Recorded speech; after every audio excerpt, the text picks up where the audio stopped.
Այսօր միասին պատրաստում ենք գաթա, միջինգի գաթա, միջինգը երեխաներ կիսում է պասը, գաթայի մեջ ինչ ենք դնել,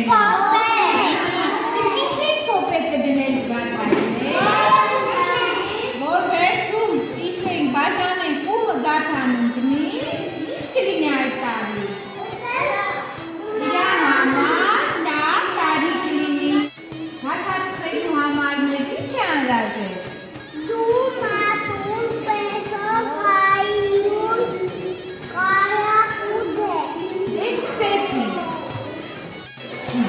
Ձու փոքրենք, առաջինը փոքրենք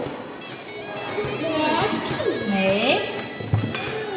մեջ լուսնում ենք ստոդան, երեխաներ ինչ է լինում մածունը, ինչու է թափվում, հեսա մեր մածունը կուրի, մենք համով գաթա կպարնաստենք, ինչ է լինում, նայ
Խմորը բաժանենք երկու մասի,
Давай, маме.